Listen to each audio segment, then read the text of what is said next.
Hello, this is day 3 of Unit 2. Today's topic is the Enlightenment.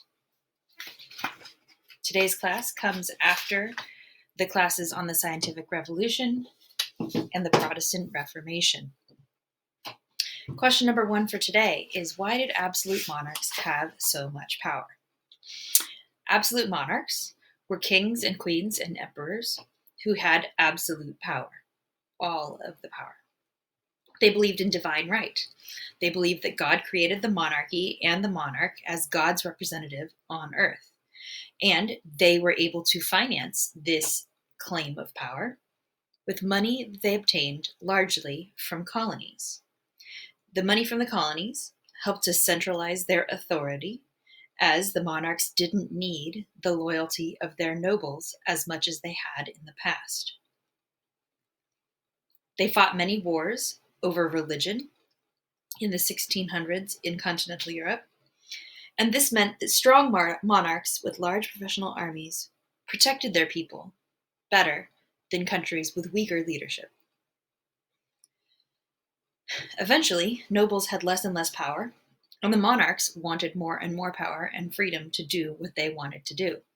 As they were paying for professional armies, they were able to enforce laws and enforce their position of leadership. The monarchs in these pictures are Philip, Maria Theresa, Peter the Great of Russia, and Louis XIV of France. This made a lot of things better for people in the sense that they were safer from danger of invasion, but they also meant that the people and the nobles had less and less rights. Number 2, how did ancient books, the Protestant Reformation, the Scientific Revolution, combine to create the Enlightenment?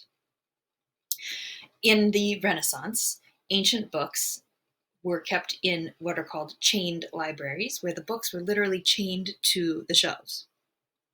This is because, as we talked about in previous classes, these books were incredibly expensive, costing as much as a luxury car would cost for us today. The writings of the philosophers of ancient Greece and Rome, including the writings of Islamic scholars, were read and studied by scholars during the Renaissance. After the invention of the printing press, these books were able to be copied and printed at cheaper prices and spread around Europe. Along with that came the rise of the Protestant Reformation, and increasingly people questioning things, not just in the field of philosophy, but in the field of religion.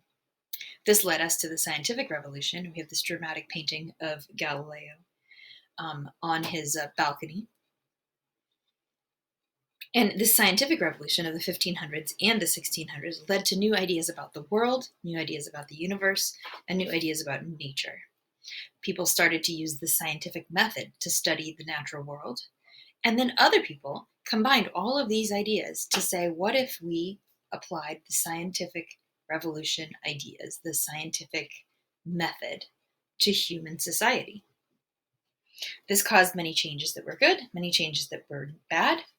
But without these things, the Protestant Reformation, the printing press, and the scientific revolution, we would not have had the Enlightenment. This slide is a little bit confusing, but it's actually more straightforward than you think. Why did some philosophers, like Hobbes, see humans as selfish and evil, and others, like Rousseau, see humans as good and kind? So some philosophers spent a lot of time debating about the nature of humanity. And are humans, neutral and they can behave in good or bad ways? Are humans inherently evil and need to be controlled? Or are humans inherently good but can be corrupted? On the one hand, these philosophers agreed that humans were affected and changed by society. Some, like Rousseau, saw humans as inherently good or kind.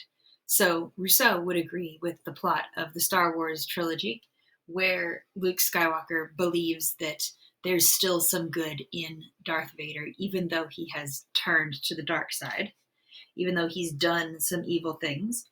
Those evil things, or the dark side, has enticed him to become evil, but he didn't start out evil. And so Rousseau would say all people start off good and remain at their core good or kind, but they get corrupted by society. On the other hand, Hobbes would say when people are born in a state of nature, they're inherently selfish and or evil, and they need society to control them. And so he envisioned a society led by a very strong leader with the power of, threatening the people to keep them under control.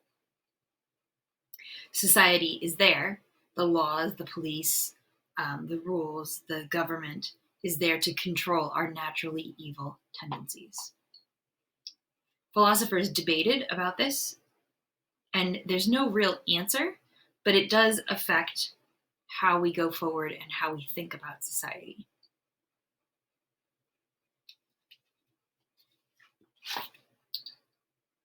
How did the Enlightenment make people less religious? So people in the Enlightenment continued to believe in a Christian God, but they had a more secular or non-religious outlook. Most things seem to be explainable by laws of nature. So what do we need God for? Well, a group called the deists, and they believed in a thing called deism, as in deity, as in God. And deists proposed, what if God were more like a divine clockmaker? Like the creator of a thing that's incredibly complex. So if God created the universe, which is incredibly complex and operates according to rules and laws of nature, and then God stepped back and let humans have free will to operate within the machinery of the universe. This is sort of like as if God were more like the playwright of the universe, not the producer. He's not intervening on a daily basis. He's not coming down and doing miracles all the time. He's letting humanity solve its own problems, and he's letting sort of nature take its course. Another way to put that would be to look at this image here, which is that God created the world. Boom, here it is. And then God left and had nothing to do with it anymore. And maybe he's out there somewhere watching everything, but he's not interacting all the time. What this whole period of time and this whole new Enlightenment outlook on religion does in practical terms is it helps people to stop killing each other over religion, stop killing each other in the name of Protestant Christianity or Catholic Christianity, because for deists, none of those make any difference. Our last topic today is capitalism. How did the Enlightenment lead to greater individualism in economics and in what is now called capitalism? So there was a rise in individualism. Individualism is treating each person as an individual instead of treating people in groups. Because of all the other ideas of the Enlightenment, people started to turn away from just following royalty or following a church for advice on their life, and they started to make their own choices about right and wrong. Individual people found themselves to be important for the first time in remembered history. And this guy, Adam Smith, was an economist, and he proposed that individuals acted in their own self-interest, and in so doing, created progress. He said that free trade, allowing everyone to act in their own selfish interest, would allow more people to get wealthy. He wrote a book called An Inquiry into the Nature and Causes of the Wealth of Nations. And he also was one of the first people to propose the idea of the invisible hand of the economy, which says that if each person acts selfishly in their own self-interest and logically, that if more people want houses, more houses will be built. And if more people want goods, more factories will be built. This would lead to greater inequality, but it will lead to a greater number of people becoming wealthy. These are the 5 questions.